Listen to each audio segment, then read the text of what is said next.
Hello বাচ্চারা, কেমন আছো? আশা করি ভালো আছো। আমি কিশোর কেবিতে আবার তোমাদের স্বাগত। আজ আমরা চলে এসেছি বাংলা মিডিয়ামের খুব গুরুত্বপূর্ণ একটা চ্যাপ্টার, গ্যাসের আচরণ, ক্লাস 10-এ। হ্যাঁ, গ্যাসের আচরণ নিয়ে কিছু আমরা আলোচনা করব। অর্থাৎ আলোচনাটা কেমন হবে, এটা রিভিশন চ্যাপ্টার হবে। ক্লাস 10-এর পরীক্ষা এখনো পর্যন্ত অনেক দিন দেরি আছে। ফিজিক্সের অর্থাৎ ফিজিক্স যে পার্টটা আছে ক্লাস 10-এর, গ্যাসের আচরণ, চলতড়িৎ, আলো, পরমাণু নিউক্লিয়াস আর তাপ, এই যে কটা চ্যাপ্টার আছে, এই চ্যাপ্টারগুলোকে আমি কি করব, তোমাদের সামনে রিভিশন করব। রিভিশন মানে কীরকম টাইপের রিভিশন? অর্থাৎ আমি প্রত্যেকটা ছোট্ট ছোট্ট টপিক অনুযায়ী তোমাদের বোঝাবো।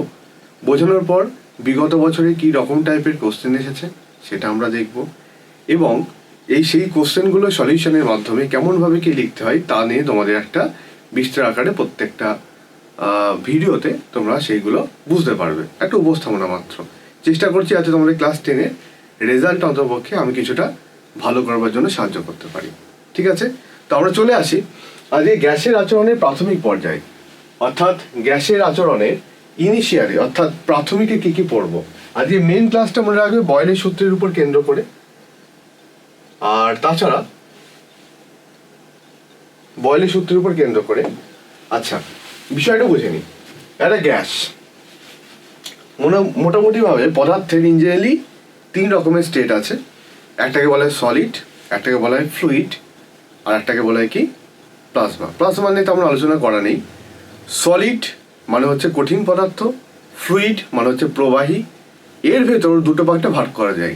একটা কি ফ্লুইডের মধ্যে হচ্ছে একটা গ্যাস, আরটা হচ্ছে কি লিকুইড। তো আমরা সেই ফ্লুইডের মধ্যে গ্যাসের তাহলে বিহেভিয়ার নিয়ে আমরা একটু আলোচনা করব। বিহেভিয়ার অফ গ্যাস অর্থাৎ গ্যাসের আচরণ নিয়ে প্রথমে চলে আসি। একটা গ্যাস, প্রথমত গ্যাসকে আলোচনা করবার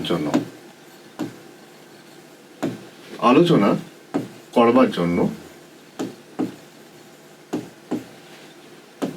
সবার প্রথমে কি দরকার? একটা বদ্ধ পাত্র দরকার। সবার আগে দরকার এটা বদ্ধ পাত্র। তা না হলে গ্যাসের কোনো বিহেভিয়ার নিয়ে আমরা কিছু বুঝতে পারবো না। মাথায় রাখবে, কেননা গ্যাস কোনো বদ্ধ পাত্র ছাড়া আমরা গ্যাসের কিছু পরিমাপ করতে পারবো না।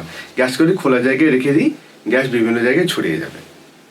ঠিক আছে, এবং এই যে চ্যাপ্টারটা রয়েছে, এই চ্যাপ্টারের সমস্ত ঘটনাগুলি মাথায় রাখবে পুরো বাস্তব কিছু পরীক্ষা নিরীক্ষার দ্বারা আমরা প্রমাণিত পেয়েছি। বাস্তবে কিন্তু মানে কিছু আমরা চোখে দেখতে পাচ্ছি, যা দেখে আমরা তার গুরুত্বপূর্ণ সিদ্ধান্ত নিয়েছি। হলো, এটা একটা থিওরিটিক্যাল চ্যাপ্টার, মাথায় যেন থাকে। তাহলে এবার কি বাস্তব কিছু ঘটনাবলীর উপর ভিত্তি করে আমাদের এই চ্যাপ্টারে যা যা থিওরি সেগুলো কি হয়েছে গড়ে উঠেছে। প্রথম কথা আমরা আস্তে আস্তে আসি। তাহলে গ্যাসকে আলোচনা করবার জন্য সবার প্রথম যেটা দরকার ছিল বদ্ধ পাত্র। ক্লিয়ার? এবার গ্যাসের অবস্থা, গ্যাস কোন পর্যায়ে রয়েছে তা বিবেচনা করবার জন্য, অর্থাৎ লিখি আমরা গ্যাসের অবস্থা বর্ণনা করবার জন্য দরকার 4টা অবস্থা। কি কি? রোমান 1 গ্যাসের চাপ, যেটা নিয়ে আমরা বিস্তারিত আলোচনা করবো এক্ষুনি। গ্যাসের চাপ। রোমান 2 গ্যাসের আয়তন।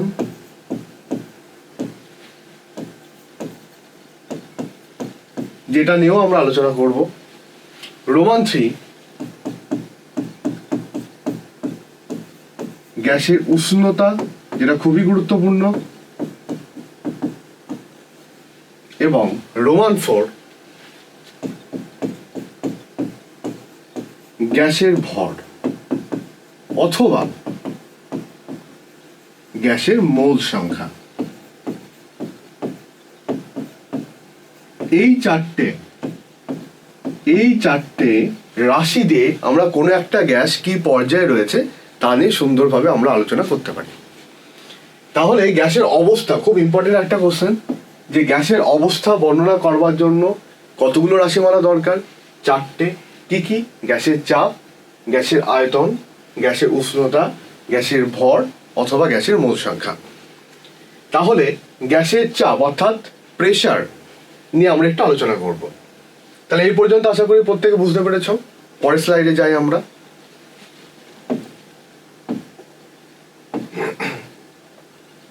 আচ্ছা, পরে চলে আসো যে গ্যাসের চাপ অর্থাৎ পি, যাকে দিয়ে আমরা সংক্ষেপে দেখাই।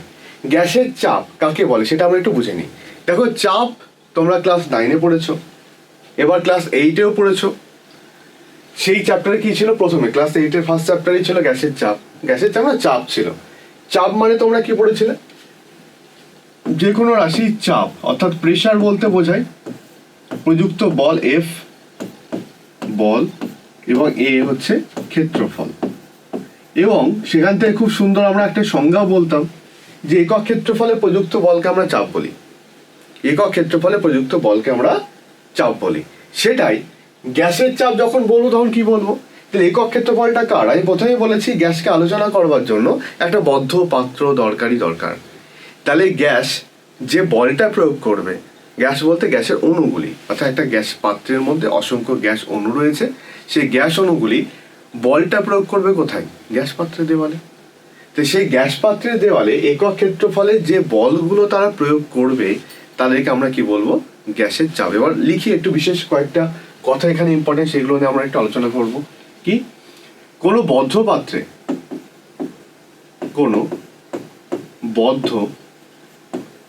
পাত্রের দেওয়ালে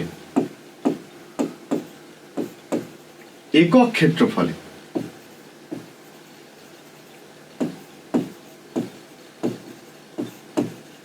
কোনো বদ্ধ পাত্রের দেওয়ালে একক ক্ষেত্রফলে গ্যাস অণুগুলি, কারা? গ্যাস অণুগুলি লম্বভাবে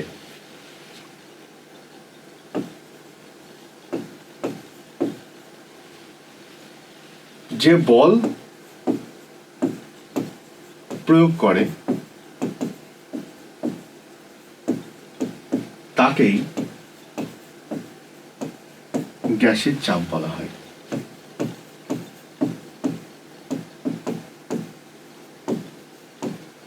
মাথা রাখতে হবে। তাহলে কি?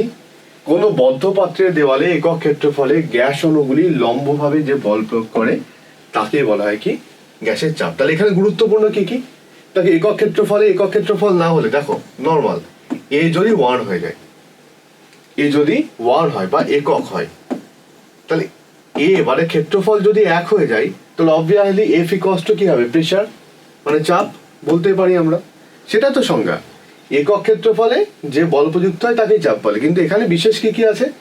একক ক্ষেত্রফলটা ইম্পর্টেন্ট, লম্বভাবেটা ইম্পর্টেন্ট। মানে কি? কোনো যদি আমরা গ্যাস পাত্র একটা ধরি, কল্পনা করি একটা গ্যাস পাত্রকে যদি আমরা কল্পনা করি, সেখানে একটা গ্যাস অণু কি করবে? পাত্রের দেওয়ালে, বদ্ধ পাত্র অবশ্যই, কিভাবে যেতে পারে? তার 3টে অক্ষ বরাবর যেতে পারে, অর্থাৎ এক্স অক্ষ, ওয়াই অক্ষ আর একটা জেড অক্ষ বরাবর। তাই জন্য সর্বদা ও এক্স অক্ষ, ওয়াই অক্ষ আর জেড অক্ষ বরাবর যাওয়ার জন্য ও যেখানেই যায় না কেন গ্যাস পাত্রে সর্বদা লম্বভাবে বল প্রয়োগ করতে হবে, হয় এক্স অক্ষ বরাবর, নয় ওয়াই অক্ষ বরাবর, নয় জেড অক্ষ বরাবর, অথবা এদের লব্ধি বল বরাবর।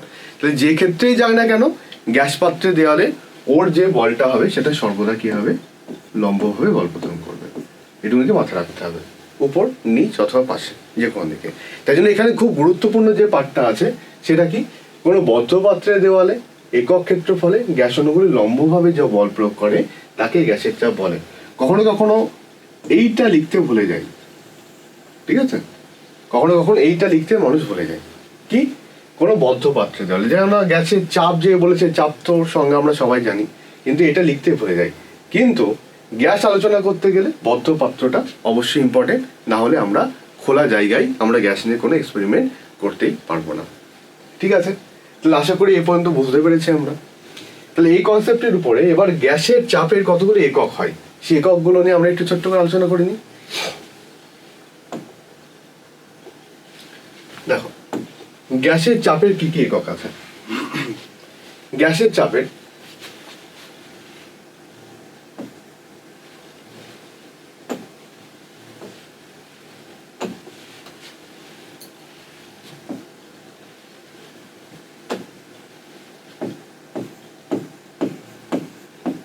গ্যাসের চাপের একক সমূহ।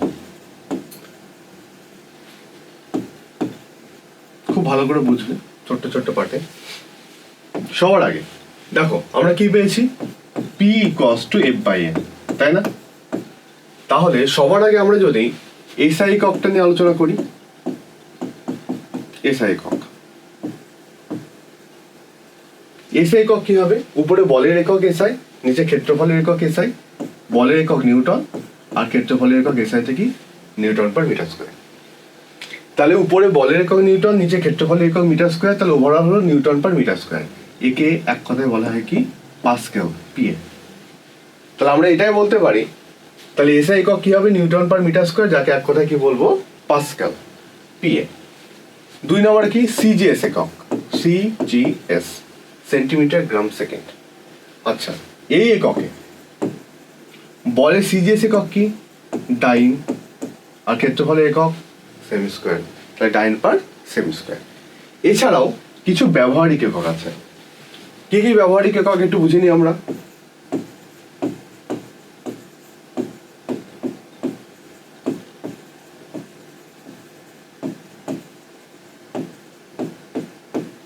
আচ্ছা, ব্যবহারিক একক সময়ের মধ্যে কি কি আছে দেখো। সবার ফার্স্টে চলে আসি, এক হচ্ছে সেন্টিমিটার এইচজি, এত সেমি পারস্তম্ভের চাপ পড়েছি আমরা। মিটার এইচজি, এত মিটার পারস্তম্ভের চাপ, অথবা মিলিমিটার এইচজি, এত মিলিমিটার এইচজি পারস্তম্ভের চাপ আমরা পড়েছি। এছাড়াও কি আছে, বার, BAR। 3 নম্বরে কি আছে, টর্ড, TORR, টর্ড। এছাড়াও কি আছে, ATM, অ্যাটমসফেরিক প্রেসার।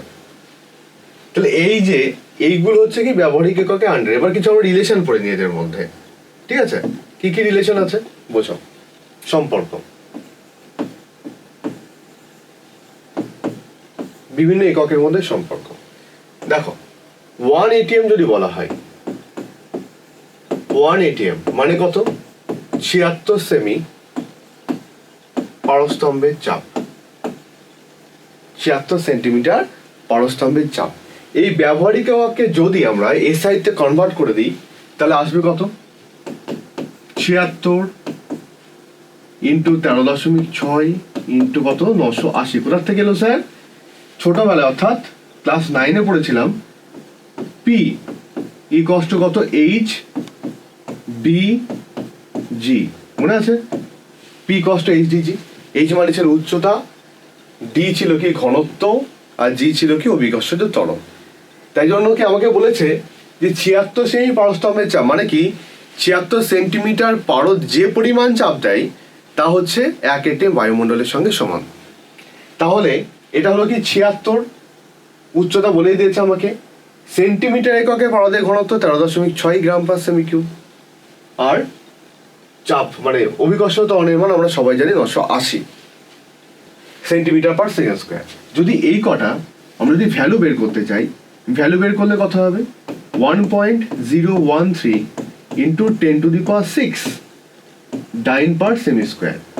আর যদি এটা পাস্কেলে বের করতে চাই, তাহলে কত হবে, 1.013 into 10⁵ newton per metre square, যাকে এক কথায় আমরা কি বলতে পারি, পাস্কেল। ওকে, তাই যদি 1 ATM সমান কত পাস্কেল বলা হয়, আমার ভ্যালুটা নিশ্চয় মনে আছে, 1.013 ইন্টু 10⁵ নর্মালি। আর কত ডাইন পার সেমি স্কয়ার বললে কিছুই না, একটা 10 এক্সট্রা আছে, 1.013 10⁶ 9 পার সেমি স্কয়ার। ওকে স্যার, এছাড়াও আর কোনো সম্পর্ক আছে? অবশ্যই সম্পর্ক আছে। তোমাকে যদি বলে 1 টর সমান কত, 1 টর সমান কত, মাথায় রাখতে হবে 1 টর কথার অর্থ হচ্ছে 1 মিলিমিটার এইচজি। কি বললাম, 1 টর মানে কত, 1 মিলিমিটার এইচজি, অর্থাৎ 1 মিলিমিটার উচ্চতায় পারদ যে চাপ দেয় তার সাথে সমান। তাহলে আমি যদি বলি বায়ুমণ্ডলীয় চাপের মান টর এককে তুমি প্রকাশ করো, তাহলে উত্তরটা কি হবে? তাহলে বায়ুমণ্ডলীয় চাপের মান 76 সেমি পারস্তম্ভের চাপ সেন্টিমিটারকে মিলিমিটার করলে হবে কত? 760 মিলিমিটার এইচজি।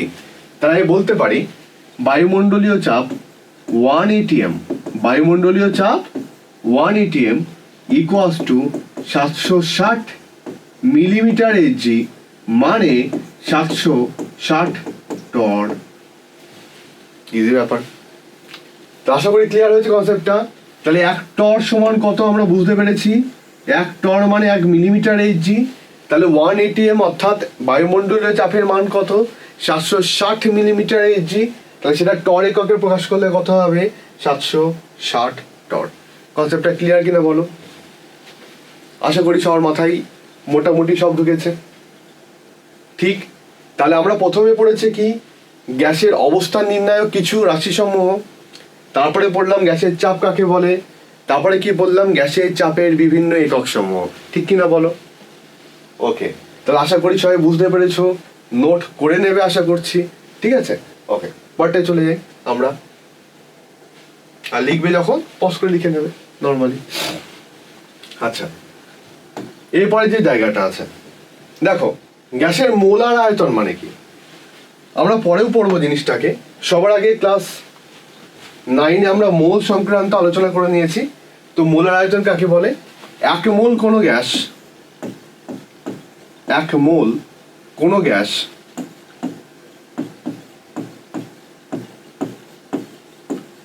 যে পরিমাণ, 1 মোল কোনো গ্যাস যে পরিমাণ আয়তন দখল করে। আমি আরেকবার বললাম, 1 মোল কোনো গ্যাস যে পরিমাণ আয়তন দখল করে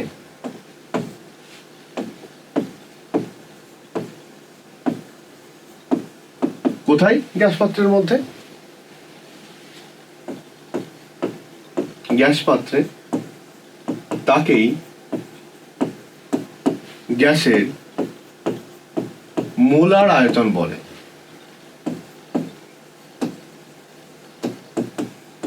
মোলার আয়তন বলে। তাহলে 1 মোল কোনো গ্যাস যে পরিমাণ আয়তন দখল করে গ্যাস পাত্রের মধ্যে তাকে আমরা কি বলি? গ্যাসের মোলার আয়তন। আচ্ছা, অর্থাৎ কি? সেই মোল সংখ্যা বের করার কতগুলো নিয়ম ছিল। আচ্ছা, আমরা এখানে লিখে রাখি। তাহলে মোলার আয়তন কত? 1 মোল গ্যাসের আয়তন অর্থাৎ মোলার আয়তন এসটিপি তে কত? এসটিপি মানে কি? স্ট্যান্ডার্ড টেম্পারেচার অ্যান্ড প্রেসার, প্রমাণ বায়ুমণ্ডলীয় চাপ এবং উষ্ণতায়। এর মান কত? মনে রাখবে 22.4 লিটার, এটা পরীক্ষা আসে, বা 22,400 সেমি কিউব। ঠিক আছে, এটা মনে রাখবে। তাহলে গ্যাসের মোলার আয়তনের মান কত এসটিপি তে? 22.4 লিটার বা 22,400 সেমি কিউব। স্যার মোল সংখ্যা নির্ণয়টা ক্লাস 9-এ করেছেন, একটু ছোট্ট করে ভুলে গেছি, তাহলে একটু ফর্মুলাটা লিখে দিন। ঠিক আছে, মোল সংখ্যা নির্ণয়ের ফর্মুলা কি? মোল সংখ্যা নির্ণয়ের ফর্মুলা কি কি ছিল? n কে W/m।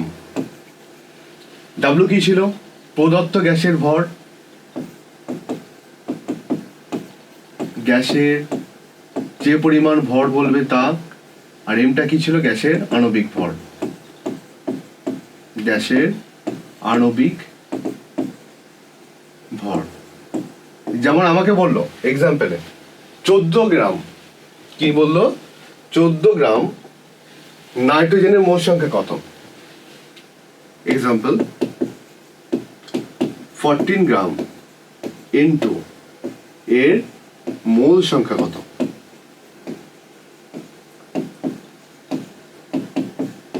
সিম্পল ফর্মুলা বলতে পারি, n ইকুয়ালস টু W/m। কত পরিমাণ ভর দিয়েছে? 14 গ্রাম। আর নাইট্রোজেন আণবিক ভর কত? 28। তাই 14/28 করলে কত হবে? হাফ, অর্থাৎ 0.5 মোল। এটা একটা ফর্মুলা। এছাড়া ফর্মুলা অনেক কিছু আছে। কেমন? এটা যেমন একটা ফর্মুলা। এটা কি ছিল? যদি ভর ভর হয় সম্পর্ক, অর্থাৎ ভর দিয়ে দিয়েছে, যে সে ভর থেকে মোল সংখ্যা বের করতে হয়। তাহলে ফর্মুলাটা কোনটা? এইটা নর্মালি। এছাড়াও স্যার অনেক কথা আছে, হ্যাঁ নর্মালি আছে। যদি ভর বাদ দিয়ে আমাকে দিল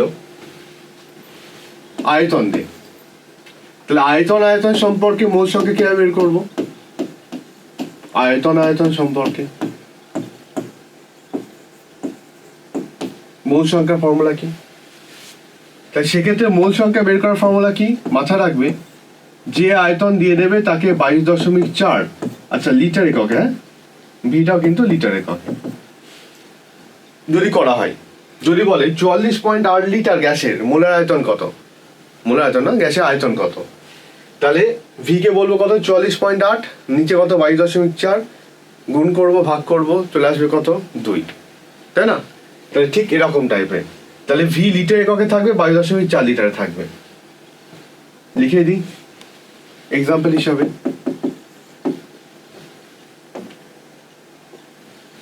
44.8 লিটার কোনো গ্যাসের আয়তন কত? আয়তন কত বলছি কেন, সরি, মোল সংখ্যা কত?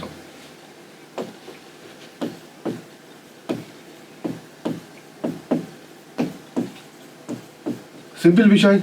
ফর্মুলা কি আছে আমাদের? n equals to V by 22.4 litre এককে। তারপরে ভি বলে দিয়েছে কত? 44.8 লিটার বাই কত আছে? 22.4, কাটাকুটি করো, হবে কত? 2। তো মোল সংখ্যা কত হবে? 2 নর্মালি। ঠিক আছে, এটা হলো কি আয়তন সম্পর্কে। যদি বলে কোশ্চেনে অনুসংখ্যা দিয়ে মোল সংখ্যা বের করতে,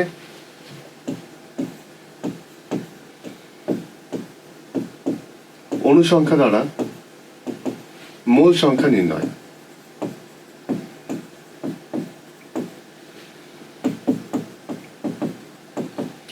তাই সেক্ষেত্রে মোল সংখ্যা বের করার ফর্মুলাটা কি? n ইকুয়ালস টু অনুসংখ্যা যা বলবে তাকে অ্যাভোগাড্রো সংখ্যা অর্থাৎ 6.022 ইন্টু 10⁻23 দিয়ে ডিভাইড করে দেবে, মোল সংখ্যা পেয়ে যাবো। ঠিক আছে, ক্লাস 9-এ ছিল কনসেপ্টটা। কেন স্যার শেখাচ্ছি কিছুক্ষণ পরে, অর্থাৎ কিছুদিন পরে এই চ্যাপ্টারে রয়েছে পিভি ইকুয়ালস টু এনআরটি সমীকরণ। সেখানে এন মানে কি? গ্যাসের মোল, সেটা বের করতে হতে পারে। এমন কোশ্চেনও পাওয়া গেছে যে হঠাৎ করে বলে 14 গ্রাম নাইট্রোজেনের জন্য পিভি সম্পর্কটা কী হবে, ড্যাশ ড্যাশ ড্যাশ 8টি। ঠিক আছে, সেক্ষেত্রে আমাদের এই কনসেপ্টটা লাগবে। তো আশা করি বুঝতে পারছি আমরা কনসেপ্টটা। ঠিক আছে, খাতে নোট করে নেবে প্রত্যেকে। মোল সংখ্যা সম্পর্কে একটা বিস্তারিত আইডিয়া আমরা পেয়েছি নর্মালি। আচ্ছা, পরের পার্টটা চলে যায়। দেখো, যদি তোমাকে বলে যে গ্যাসের চাপ পরিমাপ করা যায় কিভাবে, দেখো গ্যাসের চাপ পরিমাপ করা একটা যন্ত্র আছে, সেই যন্ত্রটাকে আমরা ইঞ্জিনিয়ারে বলে থাকি কি? ম্যানোমিটার। ম্যানোমিটার দু রকমের হয়, একটা হচ্ছে খোলা মুখ ম্যানোমিটার, একটা হয় কি বদ্ধ মুখ ম্যানোমিটার। তাহলে আমি আরেকবার লিখি, গ্যাসের চাপ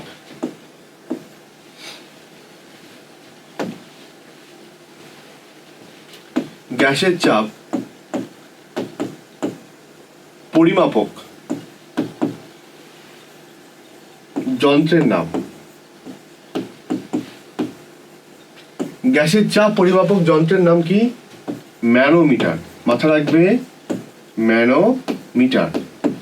আচ্ছা, ম্যানোমিটার কত রকমের হয়? ম্যানোমিটার দুই রকমের হয়। একটাকে বলা হয় কি? বদ্ধমুখ ম্যানোমিটার, আরটা কি বলা হয়? খোলা মুখ ম্যানোমিটার।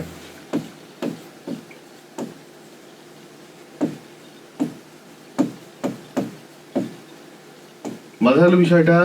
একটা হচ্ছে কি বদ্ধমুখ ম্যানোমিটার, একটা বলা হয় খোলা মুখ ম্যানোমিটার। ম্যানোমিটারের অন্য একটা নামেও রাখা যায়, একে বলা হয় কি? চাপ গেজ। কি যন্ত্র? চাপ গেজ যন্ত্র।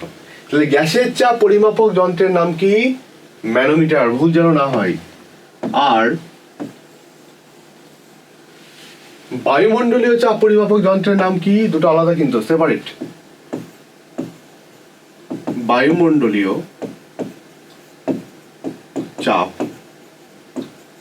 পরিমাপক যন্ত্রের নাম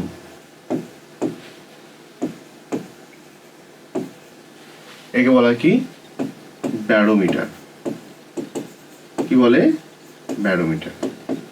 রুলো মাথায়? তাহলে আরেকবার নাম বললাম, গ্যাসের চাপ পরিমাপক যন্ত্রের নাম কি? ম্যানোমিটার। আর বায়ুমণ্ডলীয় চাপ পরিমাপক যন্ত্রের নাম কি? ব্যারোমিটার। আমি আরেকবার বললাম, গ্যাসের চাপ পরিমাপক যন্ত্রের নাম ম্যানোমিটার, বায়ুমণ্ডলীয় চাপ পরিমাপক যন্ত্রের নাম ব্যারোমিটার। খুব গোলাই, পরীক্ষায় কোশ্চেন আসলে এমসিকিউতে ভুল করে যাবে, ম্যানোমিটারের জায়গায় ব্যারোমিটার না হয় বা ব্যারোমিটারের জায়গায় ম্যানোমিটার না হয়ে যায়। ঠিক আছে? কোশ্চেন গোলাই কিন্তু। আশা করি বুঝতে পেরেছ, খাতায় সুন্দর করে নোট করে নেবে। আচ্ছা, একটু ম্যানোমিটার কিভাবে কাজ করে সেটা নিয়ে একটু হালকা পাতলা বুঝে নিই কি বলতে চাইছে। দেখো, সবার আগে ম্যানোমিটারের কাজ দেখো। ম্যানোমিটার কিভাবে কাজ করে, ম্যানোমিটারের কাজ লিখি। ঠিক আছে? কিভাবে ম্যানোমিটার কর্ম করে একটু বুঝি সুন্দর করে। তবে ম্যানোমিটার কাজ করবার জন্য সবার আগে দরকার কি? এমন একটা গোল অংশ, গোল অংশের সাথে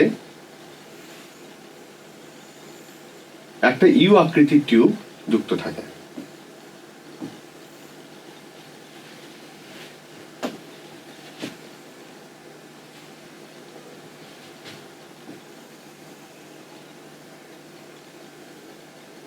একটা ইউ আকৃতির টিউব যুক্ত থাকে। এবার ইউ আকৃতির টিউবে কি আছে মাথায় রাখতে হবে। ইউ আকৃতির টিউবের উপরের দিকটায় কে চাপ দিচ্ছে? বায়ুমণ্ডল, কারণ খোলা এটা। কে চাপ দিচ্ছে? বায়ুমণ্ডল চাপ দিচ্ছে। ইউ আকৃতি অংশের এই যে ফাঁকা অংশটাই, সেটা কে চাপ দিচ্ছে? বায়ুমণ্ডল উপর থেকে চাপ দিচ্ছে, কোনো ফাঁকা জায়গা। আর এই বদ্ধ পাত্রে কি রয়েছে? বদ্ধ পাত্রে রয়েছে অসংখ্য গ্যাস মলিকুলস। এবার যদি তুমি দেখো, তোমরা এটা তো জানো যে যেখানে উচ্চতা বেশি তার চাপের মান বেশি। ঠিক? খুব ভালো করে শোনো গল্পটা। প্রথম বক্তব্য, আমি মনে করলাম গ্যাস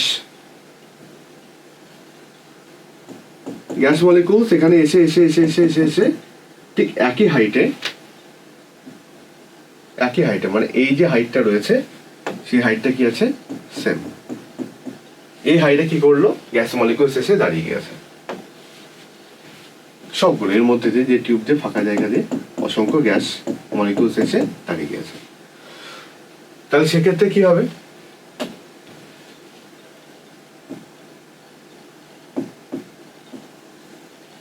এই ছবিটা ভালো করে আঁকি।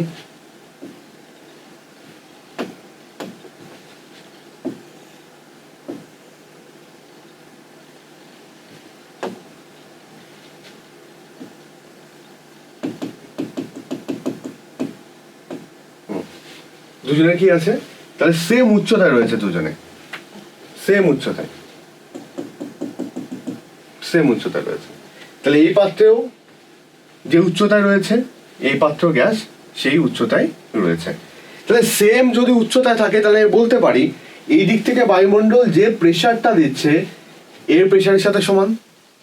দুজনের সেম প্রেশারের সাথে সমান বলে দুজনে কি করছে? একই উচ্চতা ধারণ করেছে। কনসেপ্টটা ক্লিয়ার কিনা বলো? দুজনে সেম উচ্চতায় এই যা প্রেশার দিচ্ছে এও তাই প্রেশার দিচ্ছে, দুটো প্রেশার ইকুয়াল বলে কি গ্যাস এদিক ওদিক করতে পারছে না, এই জায়গায় স্টেবল রয়েছে।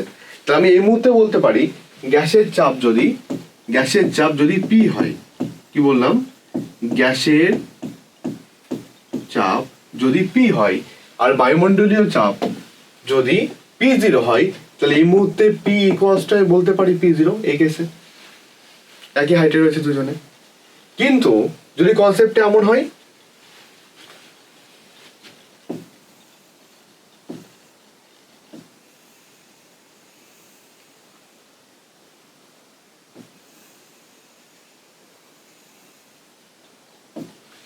কনসেপ্টে এমন হয় যে অসংখ্য গ্যাস মলিকুলস আছে, কিন্তু কেসটা হয়ে গেছে কি এর হচ্ছে এইখানে রয়েছে গ্যাস এসে গেছে। তাহলে এইখানে যদি গ্যাস এসে যায়, মানেটা আমি কি কনসেপ্টটা বুঝতে পারছি? প্রথম বক্তব্য, উপরে তো বায়ুমণ্ডল চাপ দিচ্ছে P0, গ্যাসের প্রেশার P, গ্যাসের প্রেশার কি? P। তাহলে গ্যাস এত বেশি প্রেসার দিয়েছে যাতে প্রেসার দেওয়ার ফলে এই গ্যাসগুলো এই পর্যন্ত উপরে হাইটে উঠে এসেছে। তাহলে গ্যাসের প্রেসার নিশ্চয়ই বেশি, তাই জন্যই গ্যাসটা এখান থেকে এখানে চলে গেছে। যদি বায়ুমণ্ডলের প্রেসার বেশি হতো তাহলে একে আরো নিচে ঠেলে দিত, তাই না? তাহলে এই মুহূর্তে গ্যাসের চাপটা বেশি রয়েছে। এবার কত পরিমাণ উচ্চতায় রয়েছে? তো গ্যাস রয়েছে এই পর্যন্ত হাইটে, আর এই রয়েছে কত হাইটে? নিশ্চয়ই বলতে পারি কত? এইচ হাইটে। ধরলাম আমি যে এইচ হাইটে রয়েছে। চাপটা কার বেশি? অবশ্যই গ্যাসের চাপ বেশি। গ্যাসের চাপ বেশি বলে একে ঠেলে উপরে তুলে দিয়েছে। তাহলে গ্যাসের চাপ পি কত বলতে পারি P0 বায়ুমণ্ডলীয় চাপ, এর থেকেও এইচ ডিজি, অর্থাৎ এর মধ্যে যে লিকুইডটা আছে বা যে গ্যাসটা আছে, সরি লিকুইডটা নয়, গ্যাসটা যেটা রয়েছে তার ঘনত্ব যদি ডি হয় তাহলে তার চাপ কত হবে? এইচ ডিজি, এক্সট্রা যে চাপটা। তাহলে গ্যাসের চাপ টোটাল কত হবে? বায়ুমণ্ডল যে পরিমাণ চাপ দিচ্ছে তার সাথে আরো এইচ ডিজি পরিমাণ যুক্ত হয়ে পুরো গ্যাসের চাপটা বের করলাম। যদি কেসটা উল্টো হতো, যদি হাইটটা নিচে নেমে থাকতো তাহলে কি হতো? কনসেপ্টটা বুঝি। যদি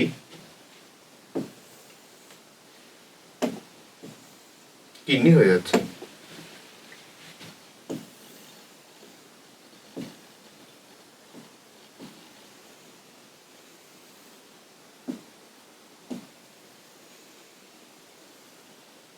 ওকে একটু কষ্ট করে বুঝে নিও। আচ্ছা, যদি এবার গ্যাস এই পর্যন্ত থাকতো তাহলে কি হতো কেসটা? এই পর্যন্ত যদি থাকতো আমি বলতে পারি গ্যাস এই হাইটে থাকার কথা যদি সমান বায়ুমণ্ডলের চাপ হয়, কিন্তু গ্যাস রয়েছে কোন পর্যন্ত? নিশ্চয়ই এই পর্যন্ত। তাহলে কত হাইটে রয়েছে? আমি যদি এইচ হাইটে আমি বলেছি গ্যাস নিচে রয়েছে, তাহলে আমি এই মুহূর্তে বলতে পারি বায়ুমণ্ডল এত বেশি চাপ দিয়েছে, বায়ুমণ্ডল এত বেশি চাপ দিয়েছে তাই জন্য গ্যাসের চাপ পি এর পরিমাণ আর বেশি বাড়তে পারেনি, ফলে উপরে উঠতে পারেনি। তাহলে বায়ুমণ্ডলের চাপ বেশি বলে ওকে গ্যাসকে কি করেছে? নিচে ঠেলে দিয়েছে, এই কারণে উপরে থাকতে পারেনি। যদি গ্যাসের এর মধ্যেকার চাপ বেশি হতো তাহলে কি হতো? এই উপরের দিকে উঠে আসতো, কিন্তু এর চাপ বেশি বলে একে কোন দিকে দিয়েছে? নিচের দিকে। তাই এখন বলতে পারি গ্যাসের চাপ পি মানে কত? বায়ুমণ্ডলীয় চাপের থেকে এইচ ডিজি পরিমাণ কি আছে? কম। কারণ বায়ুমণ্ডলীয় চাপ বেশি এই মুহূর্তে, বায়ুমণ্ডলীয় চাপের মান কি? বেশি। তাহলে P0 থেকে এইচ ডিজি পরিমাণ চাপ কমিয়ে নিলে তবেই পাবো কি? পি এর গ্যাসের চাপ। বুঝলে বিষয়টা?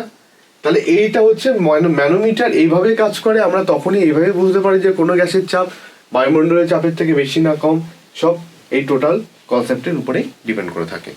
আশা করি তোমরা সবাই বুঝতে পেরেছো কনসেপ্টটা। খুব ইজি একটা কনসেপ্ট, তাই না? আচ্ছা, এবার গ্যাসের চাপ সম্পর্কে যখন বুঝতে পারলাম, তাহলে গ্যাসের চাপ কিছু কিছু রাশির উপর নির্ভর করে, তাই না? তাহলে বিজ্ঞানী বয়েল কি বললাম? বিজ্ঞানী বয়েল এই গ্যাসের চাপ এবং গ্যাসের উষ্ণতার মধ্যে সম্পর্ক স্থাপন করবার চেষ্টা করেছিলেন। তাহলে গ্যাসের চাপ ও গ্যাসের উষ্ণতার মধ্যে যে সম্পর্কটা তিনি স্থাপন করেছিলেন, অর্থাৎ উষ্ণতাকে যদি পরিবর্তন করি তাহলে গ্যাসের চাপ তো বাড়বার কথা। আবার মানে যদি উষ্ণতা বাড়ে তাহলে গ্যাসের চাপ বাড়বে, আর উষ্ণতা যদি কমানো হয় গ্যাসের চাপ কি হবে? কমবে। সে যাই হোক, আমরা কনসেপ্টে জানি না, আমরা এখনো পড়িনি, ঢুকিনি এর মধ্যে। কিন্তু এই উষ্ণতা আর ভরকে যদি তিনটে রাশি মাথায় রাখবেন, কি কি কেস আছে। প্রথমে আমি বলেছি গ্যাসকে নির্দেশ করবার জন্য কি কি দরকার? গ্যাসের চাপ, গ্যাসের আয়তন, গ্যাসের উষ্ণতা আর গ্যাসের ভর। যাদের যাদের মধ্যে সম্পর্ক রয়েছে সেইগুলো রাখলে বাদবাকিগুলোকে আমরা ধ্রুবক করবো। কেননা প্রত্যেকটা রাশি পরিবর্তন হলেই গ্যাসের কিন্তু আলাদা আলাদা রাশি সমূহের পরিবর্তন হয়। তাই আমি যদি চাপ আর আয়তনের মধ্যে সম্পর্ক রাখতে চাই তাহলে গ্যাসের ভর আর গ্যাসের উষ্ণতাকে আমাকে ধ্রুবক রাখতে হবে। বুঝলে বিষয়টা? তেমনই গ্যাসের মানে গ্যাসের চাপ আর যদি উষ্ণতার মধ্যে সম্পর্ক আমি রাখতে চাই তাহলে গ্যাসের আয়তন আর গ্যাসের ভরকে তোমাকে স্থির রাখতে হবে। বিজ্ঞানী বয়েল কি করলেন? বিজ্ঞানী বয়েল প্রথমে দেখলেন যে গ্যাসের আয়তনের উপর গ্যাসের উষ্ণতার একটা প্রভাব আছে, গ্যাসের আয়তনের উপর গ্যাসের ভরের একটা প্রভাব আছে। অর্থাৎ কোনো গ্যাস পাত্রের মধ্যে তুমি ভরের পরিমাণ বাড়িয়ে দাও কোনো জায়গায়, তাহলে ভরের পরিমাণ যদি বাড়ে তাহলে গ্যাসের প্রত্যেকটা আয়তন পরিবর্তন হতে বাধ্য। কেন? গ্যাসের ঘনত্ব তো স্থির, তাহলে ভর বাই আয়তন, ভর পরিবর্তন হবে, তাই তো? যদি গ্যাস মলিকুলস আগের থেকে বেশি হয়ে যায় তাহলে ভর যদি পরিবর্তন হয় আর ঘনত্ব যদি স্থির থাকে তাহলে গ্যাসের আয়তন পরিবর্তন হতে বাধ্য। ইভেন যদি উষ্ণতা তুমি বাড়াও তাহলে গ্যাস পাত্রের মধ্যে গ্যাস অণুগুলো যে জায়গাটায় ছিল উষ্ণতা বাড়বার ফলে তারা আরও বেশি জায়গা নেওয়ার চেষ্টা করবে। যেমন প্রেশার কুকারের মধ্যে তুমি যখন জলকে ফোটাচ্ছ, যখন ভেপার তৈরি হলো, যদি আরও বেশি ফোটাও তাহলে ভেপার কী করবে, আরও বেশি জায়গা নেওয়ার চেষ্টা করবে। তখন যদি তুমি জায়গা না দাও তাহলে প্রেশার কুকার ব্লাস্ট করবে, আর যদি তুমি জায়গা দিতে পারো অর্থাৎ প্রেশার কুকারের সিটি যদি পড়ে তাহলে সেক্ষেত্রে কী হবে, ভেপার বাইরে বেরিয়ে চলে আসবে। তাহলে উষ্ণতার সাথেও গ্যাসের আয়তনের একটা সম্পর্ক রয়েছে। তো বিজ্ঞানী বয়েল এই উষ্ণতার ভরকে নির্দিষ্ট করে দিল, অর্থাৎ স্থির। আমি কোনো জায়গায় একটা এক্সপেরিমেন্ট করছি, সেখানে উষ্ণতার ভর কী হলো, স্থির করে রাখলাম। তাহলে এবার চাপের সাথে আয়তন কীভাবে পরিবর্তন হয় সেই সম্পর্কে তিনি বিস্তারিত একটা পরীক্ষা নিরীক্ষার ফলে সূত্র উপস্থাপন করলেন, যে চাপ বাড়ালে আয়তনটা কী হবে যখন গ্যাসের উষ্ণতার ভর স্থির রাখবো। তো সেটাই আমরা পড়তে চলেছি, বয়েলের সূত্র। আমরা একটু বুঝে নিই সুন্দর করে। আমরা কিন্তু রিভিশন করছি, ঠিক আছে, মাথায় যেন থাকে।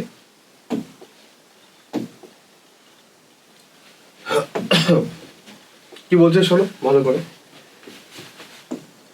বয়েলের সূত্র, বয়েলের সূত্র অর্থাৎ বয়েলস ল।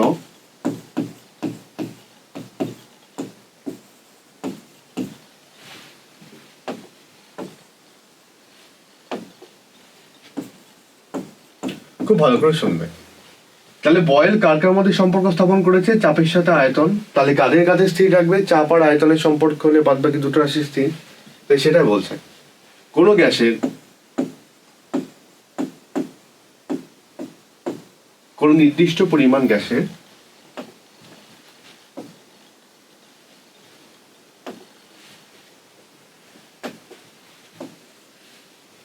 দেখো সুন্দর করে দেখি, স্থির উষ্ণতায় কোনো নির্দিষ্ট পরিমাণ গ্যাসের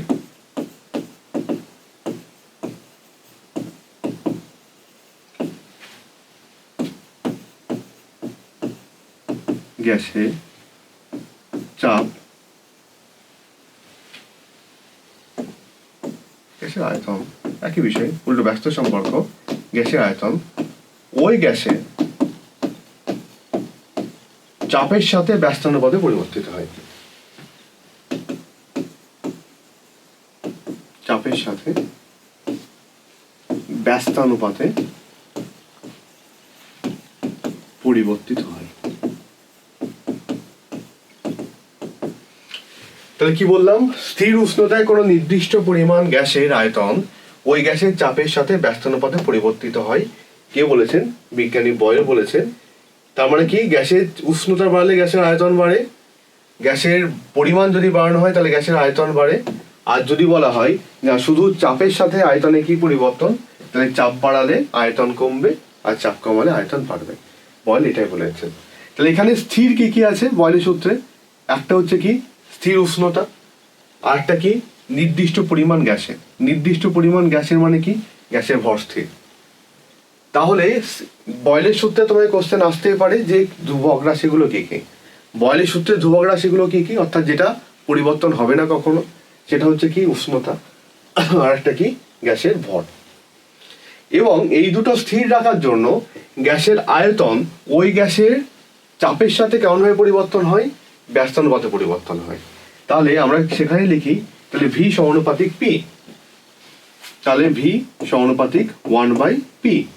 আচ্ছা, ব্যস্তানুপাত যেহেতু বলেছে, কখন, গ্যাসের উষ্ণতা, এটা কিন্তু বিরাট ইম্পর্টেন্ট। এই দুটো না লিখলে কিন্তু হবে না, এই দুটো পরিবর্তন হলে কিন্তু পরিবর্তন হয়ে যাবে।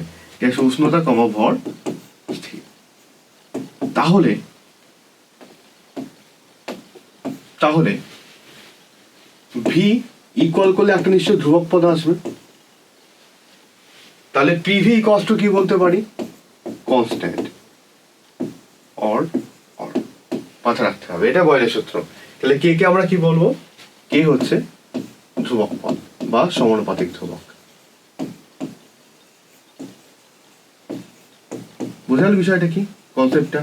তাহলে কে হলো সমানুপাতিক ধ্রুবক আর পিভি কষ্ট কি হলো কে। এখানেও শেষ নয়, এরপরে কি, এই লাইনের পর দেখো, গ্যাস তো একটা গ্যাস পাত্রের মধ্যে তুমি সময়ের সাথে ধরে চাপ পরিবর্তন করো তাহলে তার আয়তন পরিবর্তন হবেই হবে, সেটা আমরা বুঝতে পারছি। তাহলে সেক্ষেত্রে আমরা বিভিন্ন চাপে ও বিভিন্ন আয়তনে এদের সম্পর্কটা কি বলবো? তাহলে বিভিন্ন চাপে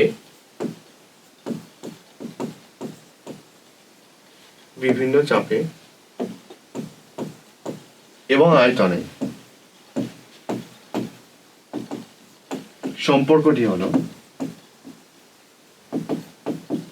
যাই সম্পর্ক হোক না কেন, যাই সম্পর্ক হোক, তাহলে পি আর ভি এর গুণফল কি থাকবে? সর্বদা ধ্রুবক থাকবে। তা আমি কি বলতে পারি এখানে? P1 V1 equals to P2 V2 equals to যতক্ষণ ধরে যত চাপ আর আয়তন পরিবর্তন হবে সব হলো ধ্রুবক। সব যদি একই মান হয় তাহলে সবাইকে বলতে পারি কি P1 V1 equals to P2 V2 equals to P3 V3। এটা হলো কি বয়লের সূত্রের গাণিতিক রূপ। বুঝলো বিষয়টা? তাহলে বয়লের সূত্রটা আমরা বুঝলাম, বয়লের সূত্রের গাণিতিক রূপটা আমরা বুঝলাম, ঠিক আছে? তাহলে সম্পর্কটা আমরা বুঝতে পেরেছি।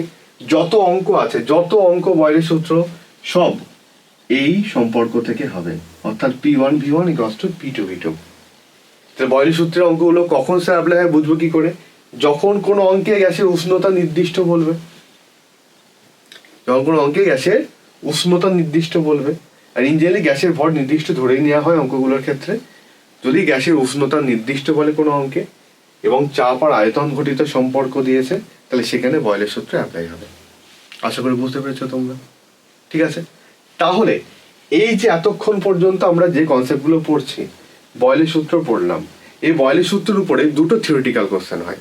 একটা কোশ্চেন কি, যে বেলুন যদি ফোলানো হয় তাহলে কি বয়লের সূত্র প্রযোজ্য হয় নাকি লঙ্ঘিত হয়?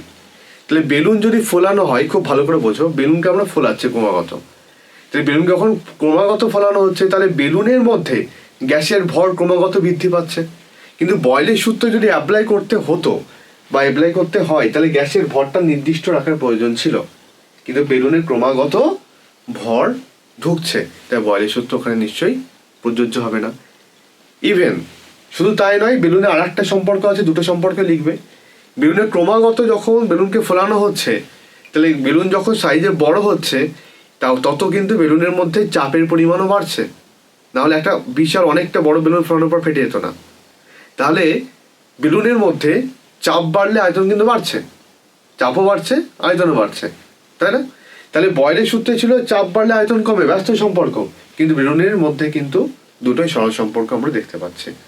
তাহলে বয়লের সূত্র এখানেও লঙ্ঘিত হচ্ছে। তাহলে বয়লের সূত্র কিন্তু বেলুন ফোলালে লঙ্ঘিত হয়।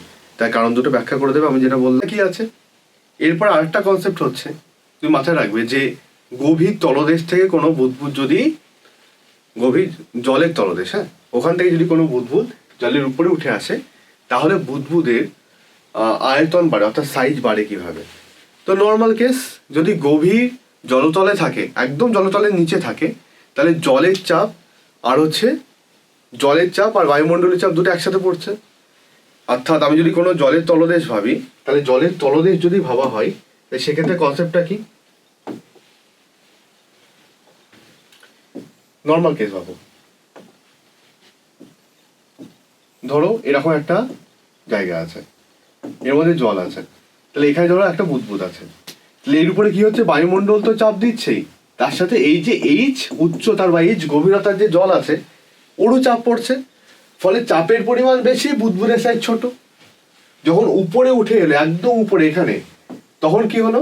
শুধুমাত্র বায়ুমণ্ডলীয় চাপটা রয়েছে, এইচ উচ্চতার বা এইচ গভীরতার কোনো জলস্তম্ভের চাপ নেই। নর্মাল কেস, তাহলে চাপ কমে গেছে, আয়তন বেড়ে গেছে। চাপ বেশি ছিল, আয়তন কম ছিল। তাহলে গভীর তলদেশের নিচের দিকে যখন চাপের পরিমাণ বেশি ছিল তখন কি ছিল? আয়তন কম ছিল। যখন একদম উপরে উঠে এসেছে তখন শুধুমাত্র বায়ুমণ্ডলীয় চাপ কাজ করছে, তখন কি হচ্ছে? বায়ুমণ্ডলীয় চাপ কাজ করায় চাপের পরিমাণ কমে গেছে, ফলে আয়তন বেড়ে গেছে। বয়লের সূত্রের এখানে মান্যতা পাচ্ছে। বুঝাল বিষয়টা, কনসেপ্টটা? তাহলে শুধুমাত্র চাপ আর আয়তনের সম্পর্ক এখানে বয়লের সূত্র মেনে নিয়েছে। তাহলে এইসব কোশ্চেন, একটা থিওরিটিক্যাল কোশ্চেন আমরা বয়লের সূত্র থেকে আমরা পেতে পারি। খুব সুন্দর, আমি প্রত্যেকটা কোশ্চেন বললাম এবং ডিসকাস করলাম তোমাদেরকে। যদি পরীক্ষা আসে এই কথাগুলো লিখে দেবে, এখানে নাম্বার পেয়ে যাবে। তোমরা ইভেন নোট করে নিও যে দুটো কথা বললাম, যে দুটো কোশ্চেন করলাম, যে কি বেলুন ফোলালে বয়লের সূত্র লঙ্ঘিত হয় কিনা, আর দ্বিতীয় আর একটা কথা কি ছিল, গভীর তলদেশ থেকে উপরে বুদবুদ এলে বুদবুদের আকার আয়তন বৃদ্ধি পায় কি করে। ঠিক আছে, কোশ্চেন লেখো, উত্তরটা লিখে নাও আমি যেটা বললাম। আচ্ছা, তাহলে এই ছিল বয়েলের সূত্র, গ্যাসের চাপ সম্পর্কিত বিভিন্ন কথাবার্তা। এবার প্রিভিয়াস ইয়ারে এই কটার উপর থেকে কি কি কোশ্চেন এসেছে সেগুলো আমরা একটু অল্প করে ছোট করে দেখে নিই। কি কি কথা দেখো, বোঝো।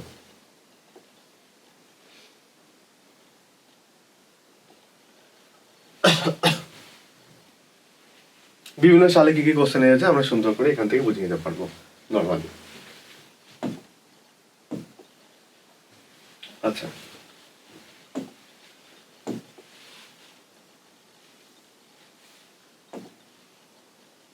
প্রথম বক্তব্য। আচ্ছা, এখানে রয়েছে পি ভার্সেস 1/v লেখচিত্রের প্রকৃতি। আচ্ছা, লেখচিত্র রয়েছে কতগুলো, তাই না? তোমাদের লেখচিত্রে কয়েকটা কেস বয়েলের সূত্র আমি দেখিয়ে দিই আগে, তারপরে আমাদের ফিরি এখানটায়। বয়েলের সূত্রের লেখচিত্র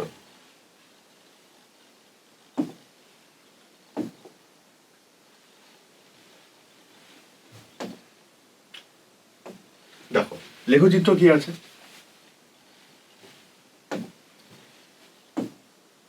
লেখচিত্র কার সূত্র থেকে?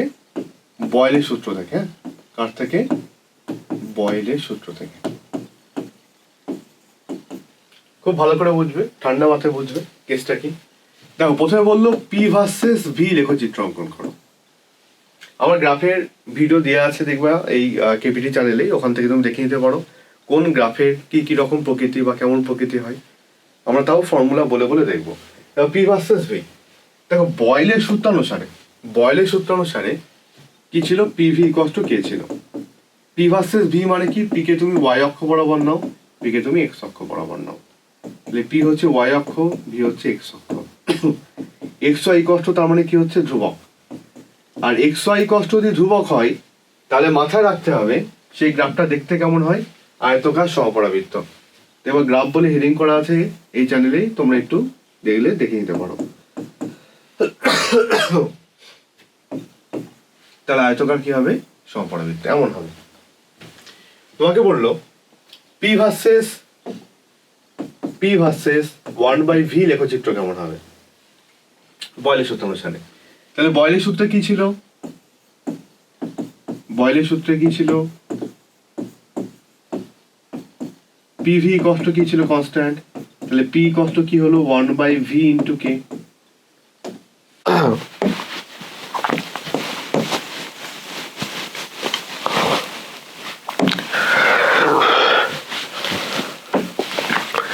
আচ্ছা, এরপর আমরা পি ভার্সেস 1/v লেখচিত্রটা দেখে নিই। হ্যাঁ, তাহলে কেমন দেখতে হবে দেখো।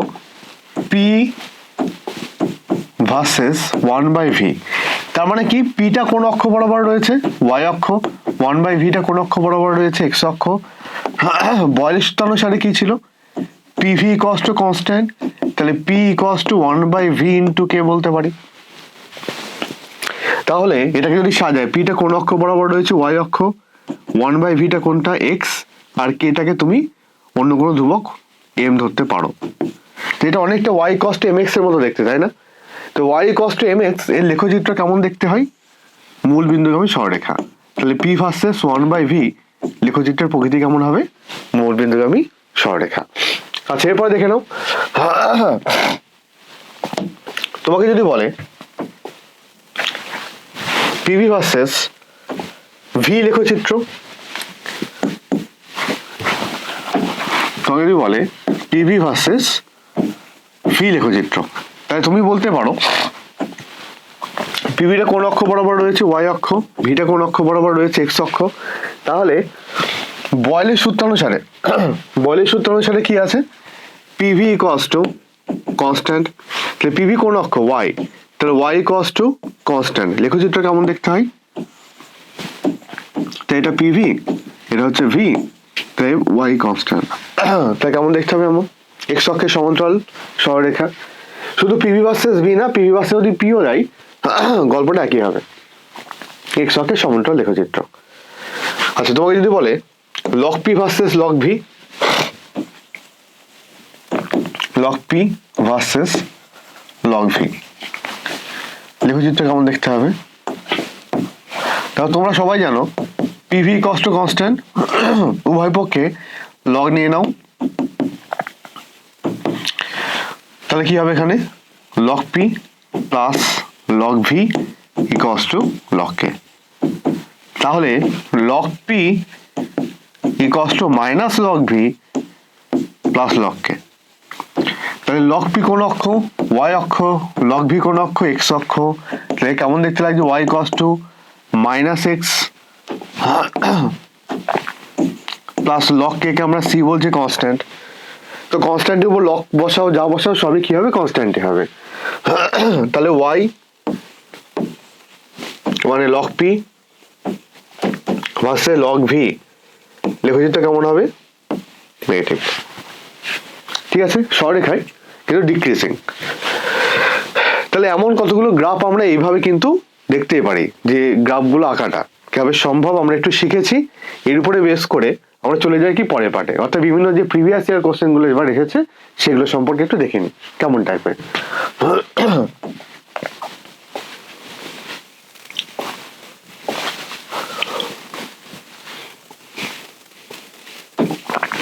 চলো, আচ্ছা কোশ্চেন দেখো, পি ভার্সেস 1/v লেখচিত্রের প্রকৃতি কি? দেখ এখনই করলাম আমরা, যে বয়লের সূত্র অনুসারে কি ছিল? P equals to 1/v into K. P ছিল ওয়াই অক্ষে, 1/v ছিল এক্স অক্ষে, আর এটাকে এম এর মতো দেখতে, Y equals to M X কেমন হবে? মূল বিন্দুগামী সরলরেখা। তাই করলাম না? তা তুমি বলতে পারো কি লেখচিত্রের প্রকৃতি কেমন? মূল বিন্দুগামী সরলরেখা।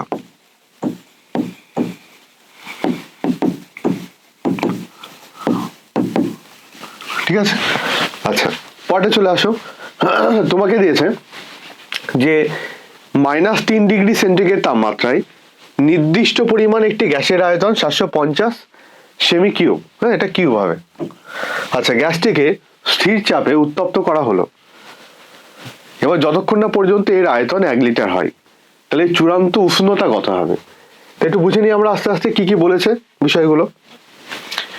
বলছে -3 ডিগ্রি তাপমাত্রায় নির্দিষ্ট পরিমাণ একটি গ্যাসের আয়তন এত হয়েছে, গ্যাসটিকে স্থির চাপে উত্তপ্ত করা হলো যতক্ষণ না পর্যন্ত এর আয়তন 1 লিটার হয়। আচ্ছা, এবার গল্পটা কি? আচ্ছা, এইটা আমাদের বয়লের সূত্রের আন্ডারে যাচ্ছে না, কারণ তুমি দেখেছো কোশ্চেনটা, এই জন্য হয়তো কোশ্চেনটা দেয়া আমার, যে এখানে দেখো উষ্ণতা পরিবর্তন হচ্ছে, তাই না?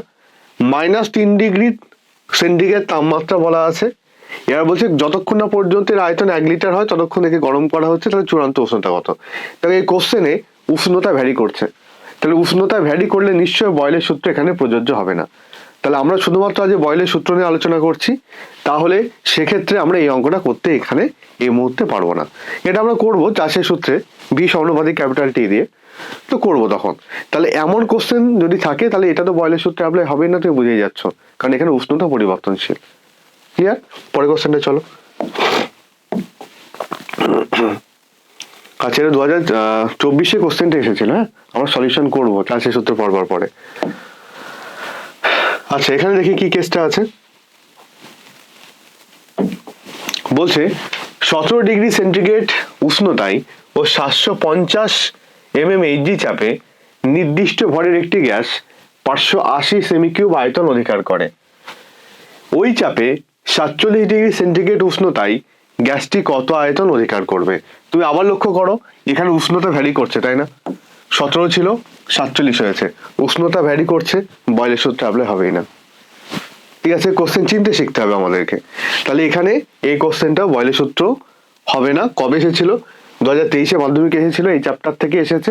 আমরা সলিউশন করব যখন ফর্মুলাটা শিখবো। তাহলে আমরা প্রাথমিক পর্যায়ে যেগুলো দেখতে পাচ্ছি কোথায় বয়লের সূত্র অ্যাপ্লাই হবে, সেই কোশ্চেনগুলো আমরা সলিউশন করা এখন শিখছি। তাহলে উষ্ণতা ভ্যারি করছে, বয়লের সূত্র এখানে অ্যাপ্লাই করতেই পারবো না। পরের কোশ্চেনটা দেখি। আচ্ছা, 76 সেন্টিমিটার পারস্তম্ভের চাপে এবং 27 ডিগ্রি সেন্টিগ্রেড তাপমাত্রায় নির্দিষ্ট পরিমাণ গ্যাসের আয়তন হচ্ছে 200 সেমি কিউব। তাহলে যদি গ্যাসটির চাপ 38 সেমি কিউব পারস্তম্ভ এবং তাপমাত্রা 127 ডিগ্রি সেন্টিগ্রেডে পরিবর্তিত হয়, তবে গ্যাসটির আয়তন নির্ধারণ করো। তা প্রথম বক্তব্য, তুমি আবার দেখো উষ্ণতা পরিবর্তনশীল, তাহলে উষ্ণতা পরিবর্তনশীল হলে বয়লের সূত্র অ্যাপ্লাই হবে না। তার মানে এখনো পর্যন্ত 2024 আর 2023 যে কটা কোশ্চেন দেখলাম সেখানে বয়লের সূত্র অ্যাপ্লাই করে কোনো অঙ্ক আসেনি। তবে গ্যাসের চাপের সূত্র মানে গ্যাসের বিহেভিয়ার অফ গ্যাস থেকে কিন্তু কোশ্চেন এসেছে। আমরা কোশ্চেন জাস্ট দেখাচ্ছি এবং আমরা করবো কোশ্চেনগুলো সব সলিউশন। কন্টিনিউ চলছে, সিরিজ চলছে, এটা রিভিশনের সবার আগে বয়লের সূত্রে অ্যাপ্লাই কোথায় হবে সেগুলো আগে চিনতে শিখছি। পরে চলে আসো, ওই জন্য দেওয়া কোশ্চেনগুলো। চলে আসি যে এবার কোশ্চেন কি বলছে, বয়লের সূত্রে ধ্রুবক রাশিগুলো কোনগুলো। এটা কবে হয়েছে? মাধ্যমিক 2026, ঠিক আছে, সাজেশন পেজ, মাধ্যমিক 2026 সাজেশন WBH এর টেস্ট পেপার, ঠিক আছে, সেখান থেকে কোশ্চেনগুলো তোলা হয়েছে কতগুলো, এবং আমি অনেকগুলো টেস্ট পেপারও করাবো, প্রবলেম নেই। বয়লের সূত্রে ধ্রুবক রাশিগুলি কোনগুলো? বয়লের সূত্র আমরা পড়ে এলাম কিছুক্ষণ আগে, সেখানে আমরা দেখেছি নির্দিষ্ট ভর আর নির্দিষ্ট উষ্ণতা ছিল। তাহলে ভর আর উষ্ণতা কোথায় আছে? অপশন সিতে। তাহলে বয়লের সূত্রে ধ্রুবক রাশিগুলো কোনগুলো? ভর আর উষ্ণতা। পরে চলে আসো, কোন ক্ষেত্রে আদর্শ গ্যাসের লেখচিত্র সরলরৈখিক হয় না? লক্ষ্য করো, কিছুক্ষণ আগে আমরা করলাম পিভি ভার্সেস পি বা পিভি ভার্সেস ভি, আমরা বললাম কি এক্স অক্ষের সমান্তরাল সরলরেখা, সরল রেখা ছিল। আচ্ছা, আমরা ভি ভার্সেস টি লেখচিত্র এখনো শিখিনি, তো এই ভি ভার্সেস 1/p লেখচিত্র কিছুক্ষণ আগেই করেছি। সেখানে কি ছিল? সরলরেখা ছিল, করেছি মূলবিন্দুগামী সরলরেখা, শিখেছি। তাহলে যেটা আয়তকার সমবর্ণবৃত্ত হয়েছিল সেটা পি ভার্সেস ভি লেখচিত্র। দেখো পিছনে ফিরে গিয়ে দেখো, পি ভার্সেস ভি লেখচিত্রটা আয়তকার সমপরাবৃত্ত ছিল। তাহলে এটা সরলরৈখিক নয়, তো এটা সরলরেখা তো হতেই পারে না। আচ্ছা, নিচের কোনটি চাপের এসআই একক? আমরা চাপ পড়েছি আজকে, চাপের এসআই এককে আমরা পড়েছিলাম কত? যে নিউটন পার মিটার স্কোয়ার বা নিউটন পার মিটার স্কোয়ার পড়েছিলাম, যাকে পাস্কেল বলছিলাম। এটাকে যদি উপরে নিয়ে যায়, newton into metre to the power -2, ঠিক আছে। তাহলে এটাই ছিল কি, যে চাপের এসআই একক। তাহলে অঙ্কগুলো সোজা আছে, কোশ্চেনগুলো সোজা আছে, তাই না? চলো আমরা প্রচুর সবকিছু শিখে নেবো। তাহলে কোশ্চেনটা বুঝতে পেরেছি। পরটা চলে আসো, শুধু জুড়ে থাকো, প্রচুর কিছু শিখতে পারবো আমরা। আচ্ছা, বয়লের সূত্রের গাণিতিক রূপটা লিখতে বলেছে। বয়লের সূত্রের গাণিতিক রূপ, সেখানে কি আছে? বয়লের সূত্রের গাণিতিক রূপ আমরা দেখেছিলাম যে পি ভার্সেস 1/v লেখচিত্র, সরি 1/v ছিল। পি ভার্সেস 1/v কেন বলছি? পি সমানুপাতিক 1/v ছিল, তাহলে পি ইকুয়ালস টু একটা ধ্রুবক পদ ছিল, তাহলে পিভি ইকুয়ালস টু কে ছিল। আবার বিভিন্ন চাপে এবং আয়তনে সূত্রগুলো কি কি ছিল? P1V1 equals to P2V2 dot dot PnVn, ঠিক কিনা বলো? আমরা পেয়েছিলাম এইগুলো। তাহলে এটা হলো বয়লের সূত্রের কি গাণিতিক রূপ, যেখানে পি হলো চাপ এবং ভি হলো আয়তন। লিখে দেবে, শুধু ডেসক্রিপশন দিলে হবে না, তোমাকে প্রত্যেকটা টার্ম যেগুলো ইউজ করেছো সেগুলো তোমাকে বলতে হবে, তবে কিন্তু পুরো নাম্বারটা তুমি ফুল মার্কসটা পাবে। তাহলে পি কে কি বলা যায়? গ্যাসের চাপ। আচ্ছা, ভি কে কি বলা হয়? গ্যাসের আয়তন।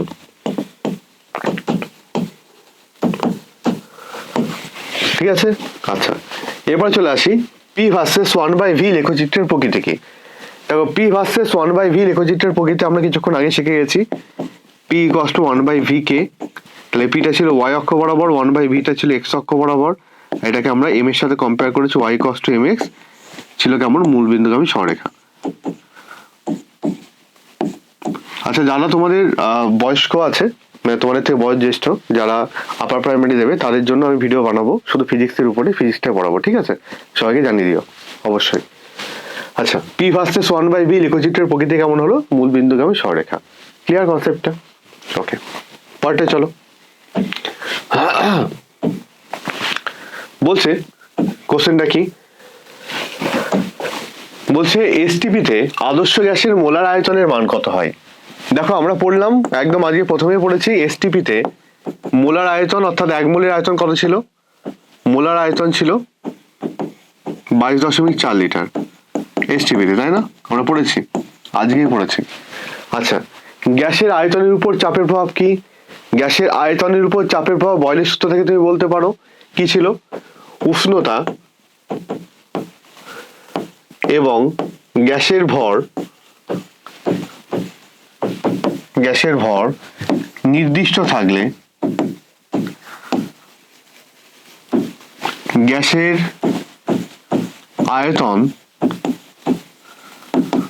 চাপের সাথে ব্যস্তানুপাতে পরিবর্তিত হয়।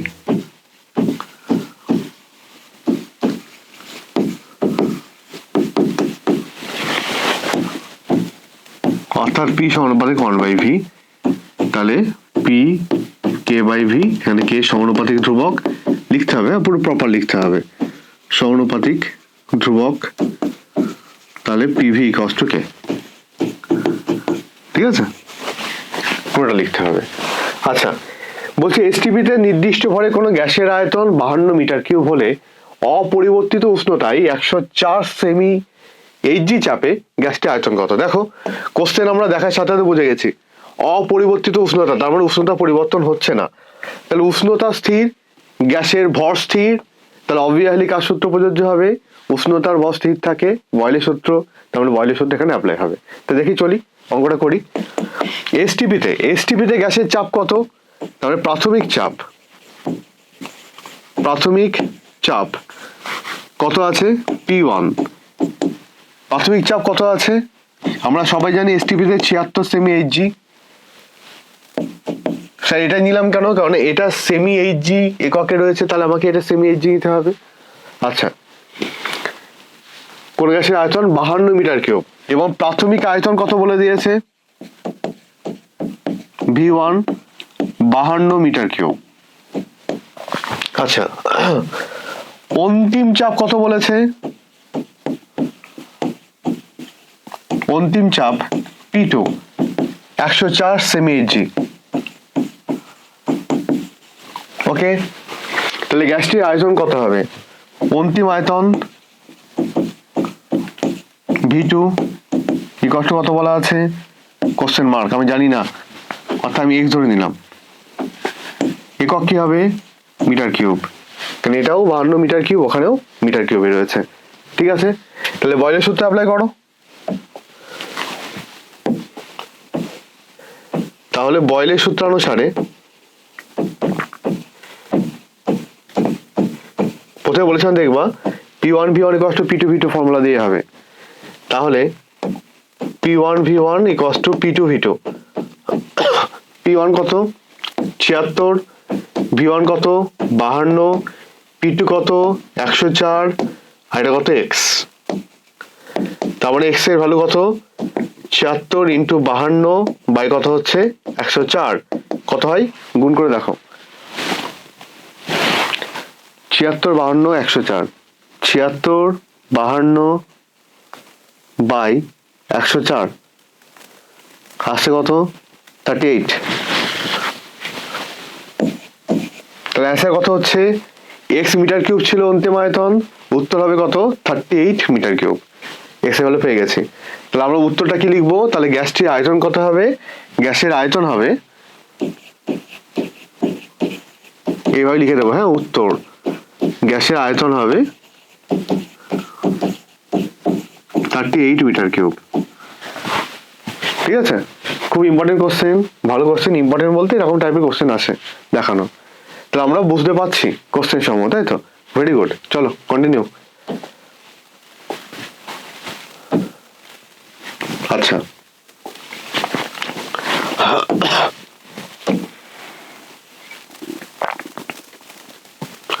দেখো কি বলছে, স্থির চাপের নির্দিষ্ট ভরে কোনো গ্যাসকে 0 ডিগ্রি থেকে 546 ডিগ্রি উষ্ণতা উত্তপ্ত করা হলো, তাই গ্যাসটির অন্তিম আয়তনের সঙ্গে প্রাথমিক আয়তনের। লক্ষ্য করে দেখো, এই কোশ্চেনটা আমরা বয়লের সূত্রে অ্যাপ্লাই করতে পারবো না, কারণ টেম্পারেচার পরিবর্তনশীল। তাহলে এটা কার সূত্র হবে? চার্লসের সূত্র পড়বো, চার্লসের সূত্র পড়বো, কোশ্চেন সমাধান করব।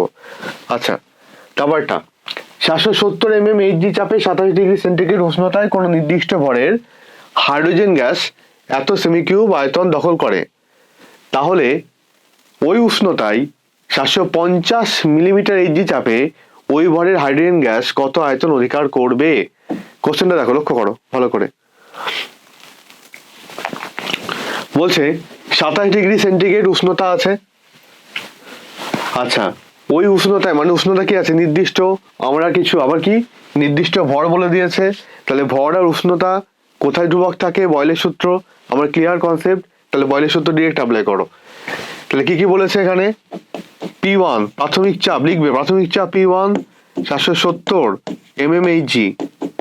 আচ্ছা, V1 কত বলা আছে? 75 সেমি কিউব। ওকে, P2 কত বলা আছে? অন্তিম চাপ 750 mmHg। আচ্ছা ভি2 কত বলা আছে, X metre sorry semi cube ধরে নিলাম, কারণ এটাও সেমি আছে এটাও সেমি ধরতেই হবে তোমাকে। তাহলে বয়লের সূত্র তোমরা সবাই জানো, অ্যাপ্লাই করে দাও। তাহলে P1V1 ইকুয়ালস টু P2V2। তাহলে P1 কত বলা আছে 770, V1 কত 75, P2 কত 450, V2 কত এক্স। তাকে একক সব একই আছে বলে আমার একক পরিবর্তন করতে কিচ্ছু হচ্ছে না। আচ্ছা তাহলে এক্স এর ভ্যালু কত হবে 770 ইন্টু 75 বাই 750, তাহলে 75, তাহলে উত্তর কত হলো 77। তাহলে অ্যান্সার কত হবে, ওই পরে হাইড্রোজেন গ্যাস 77 সেমি কিউব আয়তন অধিকার করে। উত্তর হয়ে গেল কমপ্লিট। প্রত্যেকটা অঙ্ক লিখবে, পাশে লিখে রাখবে। আচ্ছা আমরা তাহলে গ্যাসের চাপ অর্থাৎ বিহেভিয়ার অফ গ্যাস, এখান থেকে গ্যাসের